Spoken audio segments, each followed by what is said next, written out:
Hi everyone, I'm Neha Singh, who went from 14 years of corporate experience to pursuing my passion, combining two things which matter the most to me: women independence and empowerment, and personal finance.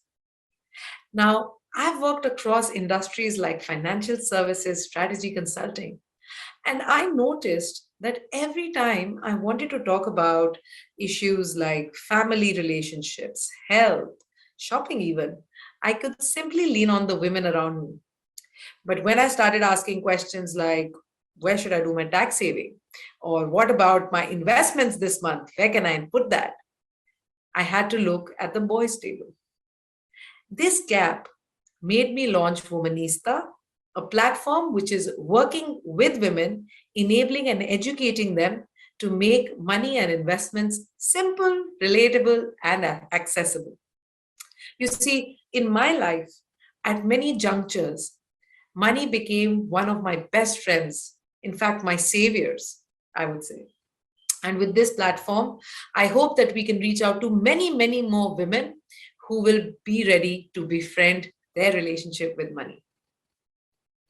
Few weeks ago, I was driving with my 9-year-old daughter, and she was humming along this Beyonce song when suddenly she turned to me and said, Mom, what does page me mean?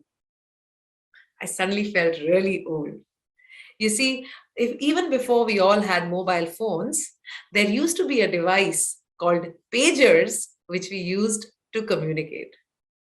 Now, I've been around to see dial up phones and now speaking to Alexa, all of this in just 3 decades.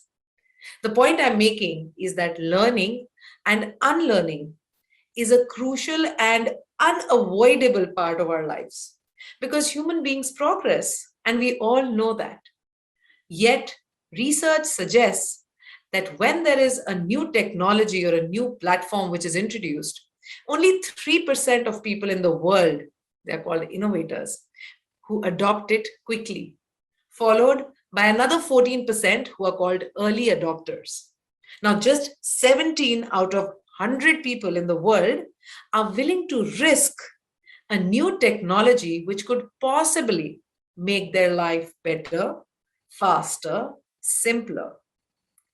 If this is how we resist something as tangible as technological advancement, can you imagine how much we would resist unlearning old beliefs, values, and behaviors which have been passed down from generation to generation, consciously or unconsciously?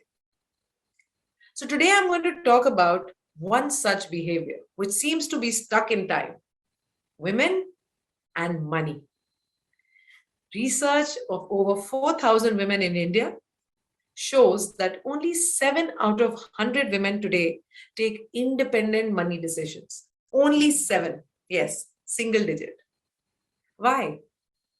Well, basis on my interactions and experience with women from different backgrounds, as well as global studies and research, I believe the reason lies in subconscious biases and limiting beliefs which have been passed on generation to generation. For women today, young women who want to truly experience freedom of choice, I'm going to share with you 3 mindset upgrades. Think of them like an upgrade you do to your mobile phone.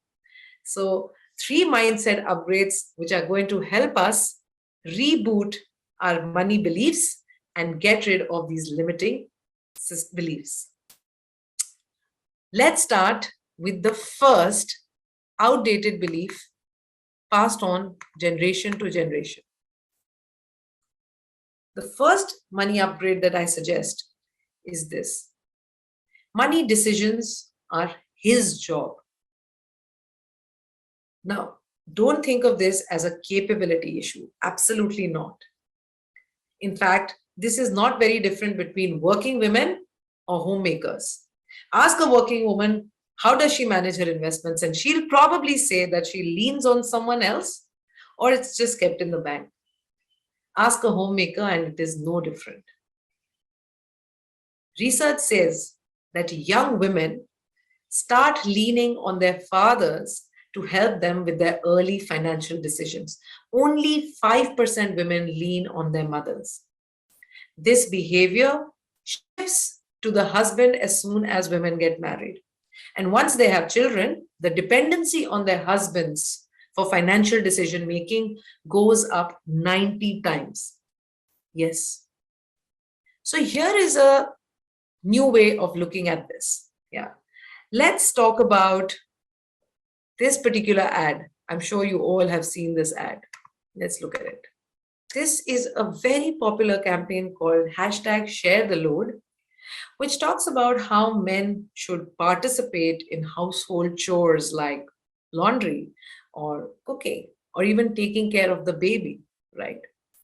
Now, here is the mindset shift, or let's look at this narrative in a new light. Does this also not suggest that as smart, educated women, we also participate with the men in our families in financial decisions? Imagine yourself sitting on the dinner table and contributing, asking active questions to create wealth with and for your family. In fact, research says that women make good investors. There's a book also called Warren Buffett Invests Like a Girl. Warren Buffett being a legendary investor, it said that women have natural traits to be great investors. Talking about dinner table conversations brings me to the second mindset upgrade. The second mindset upgrade that I suggest looks something like this. Talking about money makes me look greedy and selfish. Break the taboo around money conversations. Global research suggests that 61% women would much rather talk about their own death than about money. Anything but money. Ouch.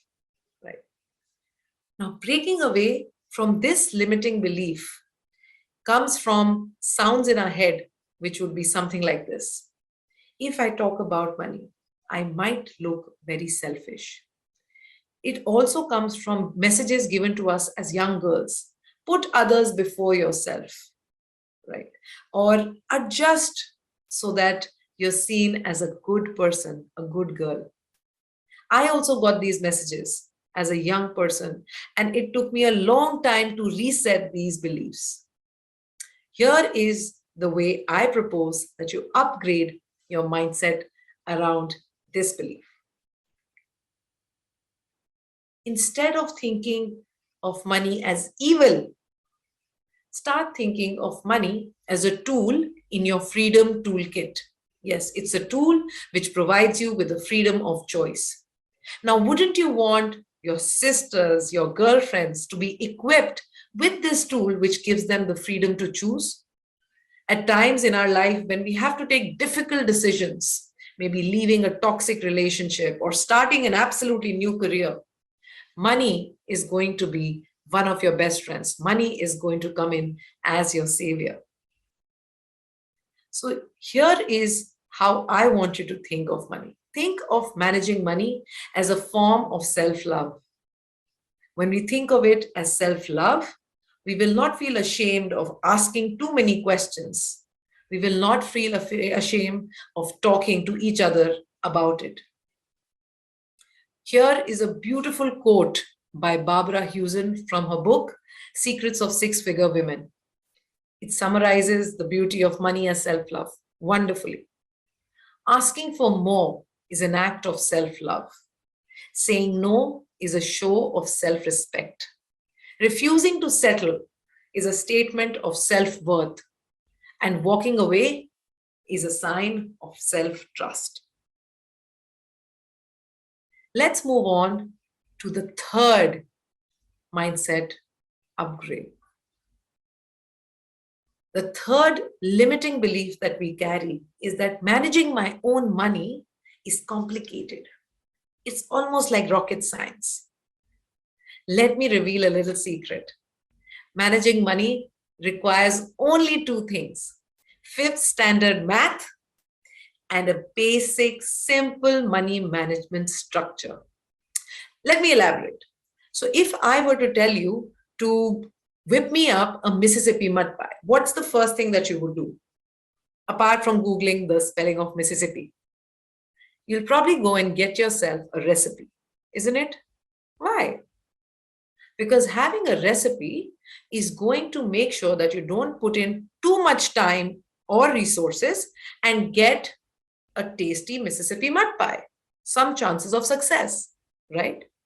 Similarly, managing our money only requires a recipe of creating a simple structure, starting small, and being disciplined about it.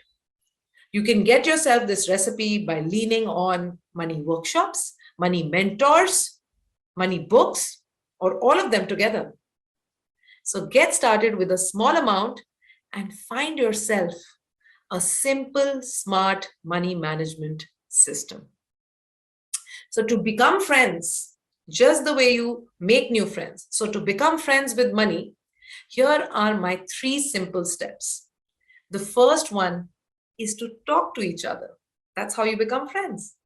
How you can talk to each other is by making sure that you write down what exactly are those dreams that you want to fulfill with the money that's coming in your life. The second one is meet each other often. That's what makes it a good friendship, which means every month, sit down for a money date with yourself, make it joyful, reflect over the good things that you did with your budget, and possibly the things that you're going to work on in the coming months. And finally, very important for a rock solid friendship is be respectful. Respect in the case of money comes from being conscious of how you're spending it and what your money is going to empower you with. I'm going to end about unlearning with this beautiful quote, which stayed with me, and I hope it stays with you too. How does one become a butterfly? She asked pensively. You must want to fly so much that you're willing to give up being a caterpillar. So I hope the three money mindset upgrades which I shared with you help you fly high, my butterflies, and you will be able to reset and reboot your relationship with money. Thank you.